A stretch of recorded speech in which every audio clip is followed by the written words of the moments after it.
Real Madrid have spent two trophyless seasons watching from the outside. Now, with José Mourinho back in the dugout and Florentino Pérez freshly re-elected, the Bernabéu is rebuilding, and this summer's transfer window tells you exactly how serious they are. Let's start with why Madrid are so active. After failing to win a major trophy for 2 straight campaigns, the club identified glaring gaps: an aging, injury-prone right-back situation, a midfield still searching for answers since Toni Kroos and Luka Modric retired, and a squad Mourinho felt needed fresh legs and experience to compete on multiple fronts. So here's what's officially done. Real Madrid have completed 5 confirmed signings. Marc Cucurella arrived from Chelsea for a reported 55 million euros on a 5-year deal, giving Madrid a proper attacking left-back. Ibrahima Konate joined on a free transfer after his Liverpool contract expired, signing a 4-year deal to reinforce the center of defense. Bernardo Silva left Manchester City as a free agent, personally requested by Mourinho, and signed a 2-year contract to add creativity and game management in midfield, reportedly beating Barcelona to his signature. Denzel Dumfries completed his move from Inter Milan for around 20 million euros, the value of his release clause, signing until 2030 to directly challenge Trent Alexander-Arnold at right-back. And winger Carlos Espí joined from Levante after Madrid activated his 25 million euro release clause, handing the 20-year-old a 5-year contract following an impressive breakout La Liga season. On departures, club captain Dani Carvajal has left as a free agent after more than a decade of service, 4 La Liga titles and 6 Champions Leagues, closing an era-defining chapter.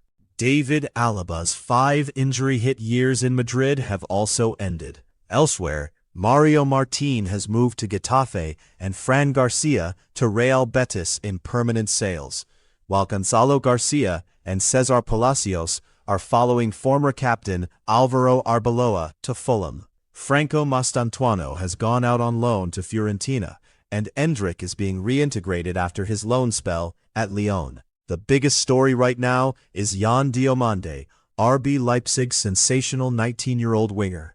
According to ESPN, Fabrizio Romano, and Sky Germany's Florian Plettenberg, personal terms are agreed, and the fee is set to land between €130 and €140 million with add-ons, which would make him Madrid's most expensive signing ever. But there's real disagreement here.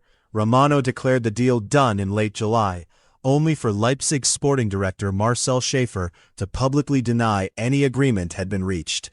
As of this week, multiple outlets including Diario AS report the 2 clubs are still finalizing contractual details, with Madrid hopeful of completing it within days, treated as very likely but not yet official. Then there's Rodri. The Manchester City and Spain midfielder is Madrid's long-term target to finally replace the control Kroos and Modric once provided. The Athletic's David Ornstein and Diario AS both confirm genuine interest, with Rodri reportedly keen on the move himself. But Madrid have deliberately paused talks to prioritize Diomandé first, meaning formal City negotiations haven't even begun. The obstacle isn't desire, it's timing and City's valuation of a player with 1 year left on his contract. Separately, Vinícius Júnior's future is under a cloud.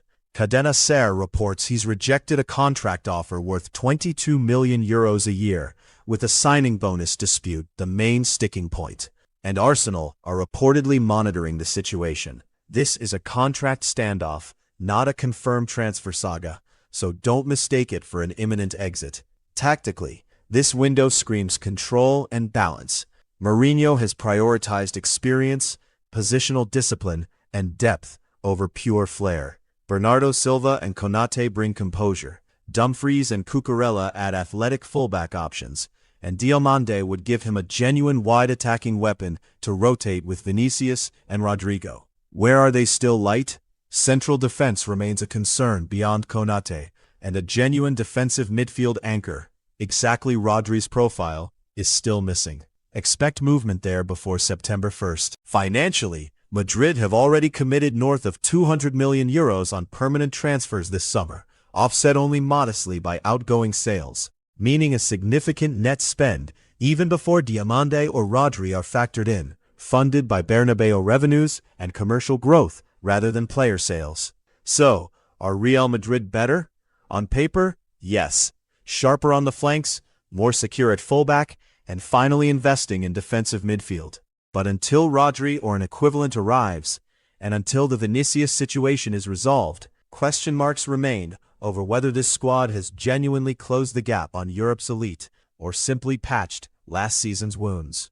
Mention your thoughts in the comments. For more such updates, subscribe to the channel. Until next time.